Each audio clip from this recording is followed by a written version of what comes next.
we learned inductive reasoning.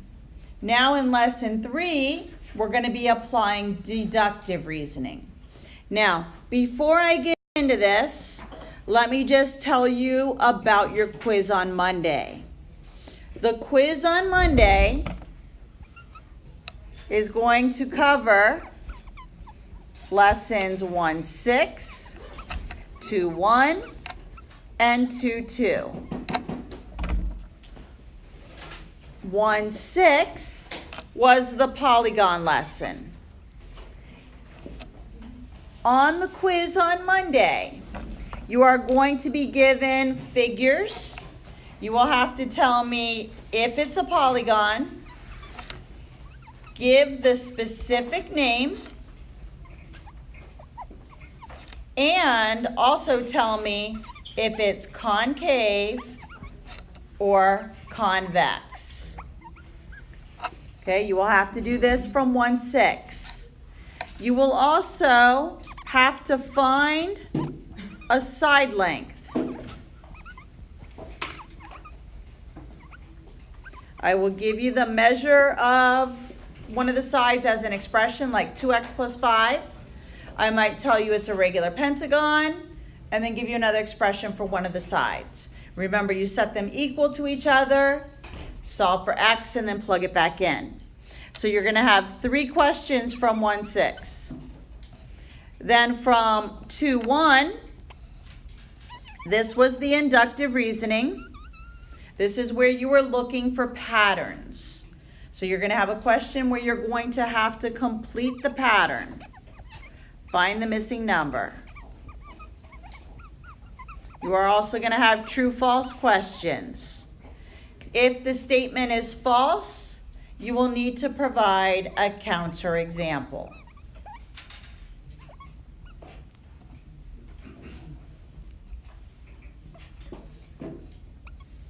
Also, 3 questions from that lesson. And then the last section on the quiz is section 2-2. This is what we just went over. Be able to write an if-then statement. Be able to write the converse. Be able to write the inverse.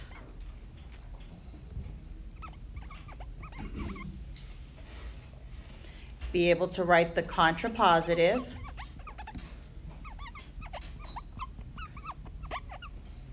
And the biconditional.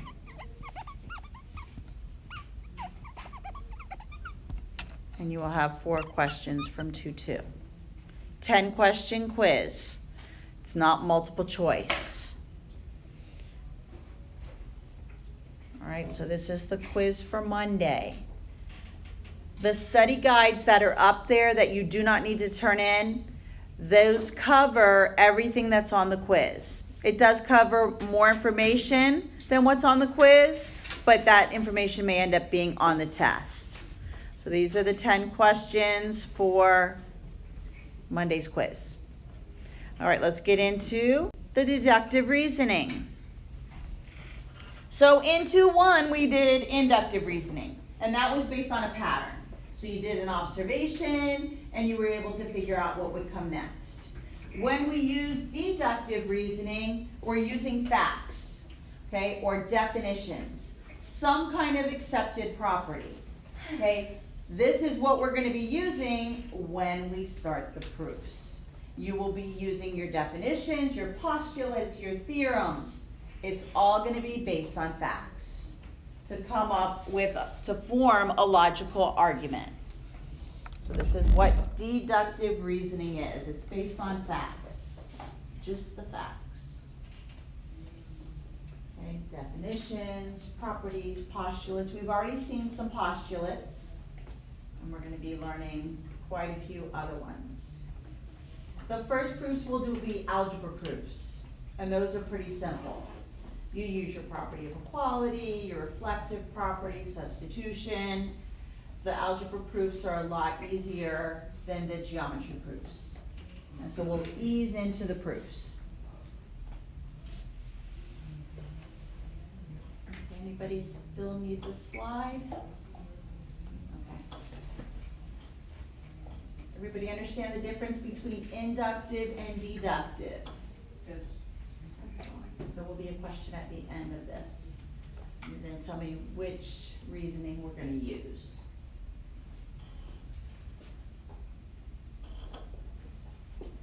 Within this deductive reasoning, we're going to be learning two laws. We're going to see the first one in a minute. Everybody good now? All right. So the first law that we're going to see is called the law of detachment. And what the law of detachment says is that if the hypothesis of a true conditional statement is true, then the conclusion is also true. Now again, remember this naming that we learned before. The letter P represented the hypothesis. The letter Q represented the conclusion. So this letter P with an arrow, this is if P then Q. So for my hypothesis, it states if it's Friday. So is today Friday? Yes. Coincidentally enough, it is. Yeah, so this is a true statement. So because today is Friday, my conclusion is true. I will eat pizza today. So this is what a law of detachment is. If the hypothesis is true, then the conclusion is true.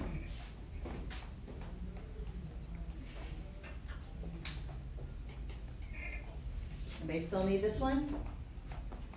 All right, next law is called the law of syllogism.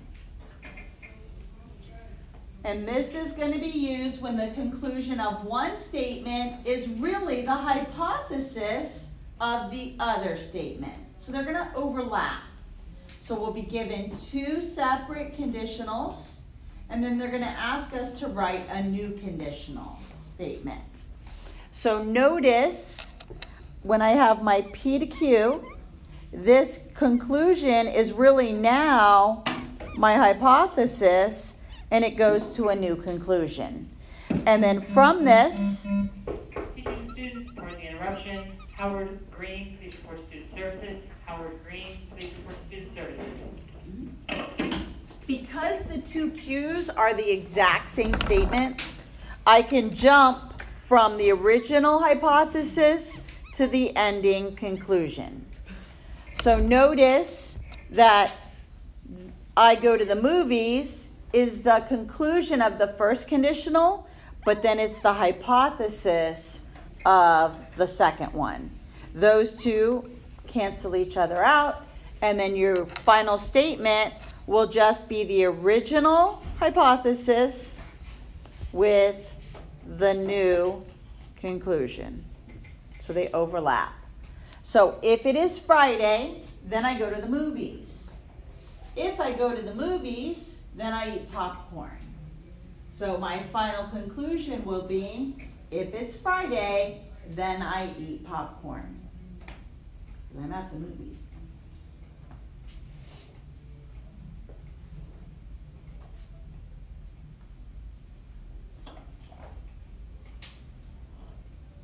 Everybody good on this slide? Anybody still need it? All right, next one. Let's try this example.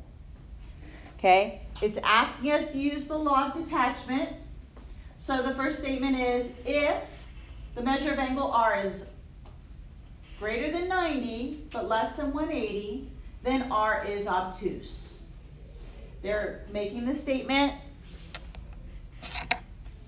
angle R is 155 degrees. What statement can I say about angle R? Is this a true statement? If the measure of angle R is in between 90 and 180, then R is obtuse. What can I say about R? Is that angle measure in between there? Yes, it is. So I can say that angle R is obtuse. That would be the statement. Because this is true, I can state that R is obtuse. So you're going to try to make a statement based on that, if it's true. So my statement that I could make is R is an obtuse angle. Pretty good with this example? Let's try to come up with an example for the law of syllogism. Remember, this is the overlap one.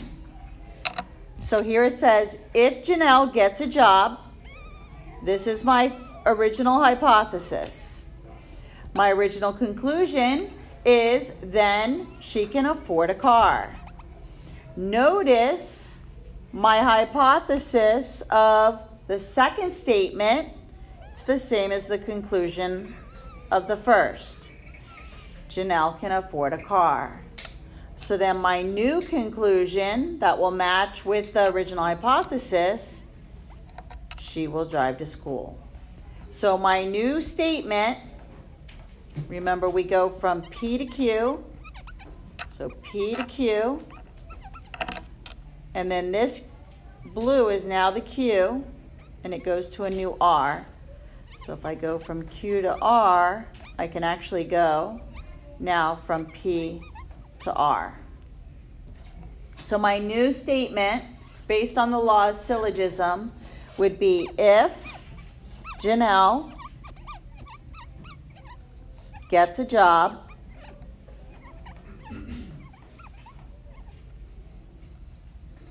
then she will drive to school. So when you see the conclusion of the first statement matching the hypothesis of the second one, you know you can apply the law of syllogism and you will just not write the stuff that gets repeated.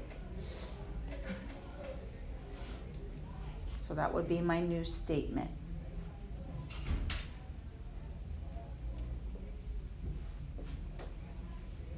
Everybody good on this slide? Anybody still need it? All right. Next example. Almost done. Which law is this? If you get an A or better on your math test, then you can go to the movies. If you go to the movies, then you can watch your favorite actor. If you get an A or better on your math test, then you can watch your favorite actor. Which one is this? Syllogism. Notice that these two statements, you can go to the movies, you can go to the movies, are the same. So they sort of cross each other out, and then the final answer was just this with this conclusion. So this was syllogism.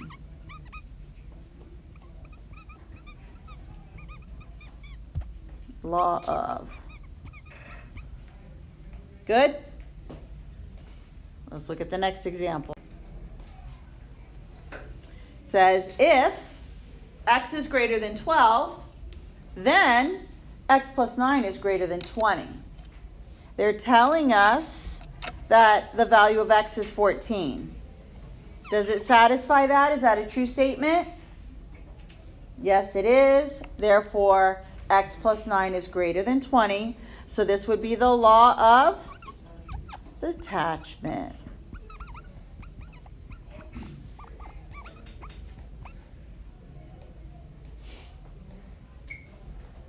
One more slide. On this one, you're going to tell me which type of reasoning they're using. Are they seeing a pattern, or are they following a rule or a definition? So you're going to tell me, is it inductive or deductive? So, example 5A, each time Monica kicks the ball in the air, it comes back down to the ground. So the next time she kicks the ball up in the air, it will return to the ground. Which one is this? Inductive. She's seeing a pattern happen. She kicks it up, it comes down. She kicks it up, it comes down. So this is a pattern, so this will be inductive reasoning. The next one, all reptiles are cold-blooded. Parrots are not cold-blooded. Sue's pet parrot is not a reptile. Is this inductive or deductive? Kimberly?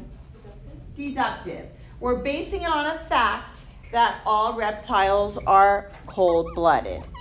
So because it's based on a fact, it's deductive reasoning.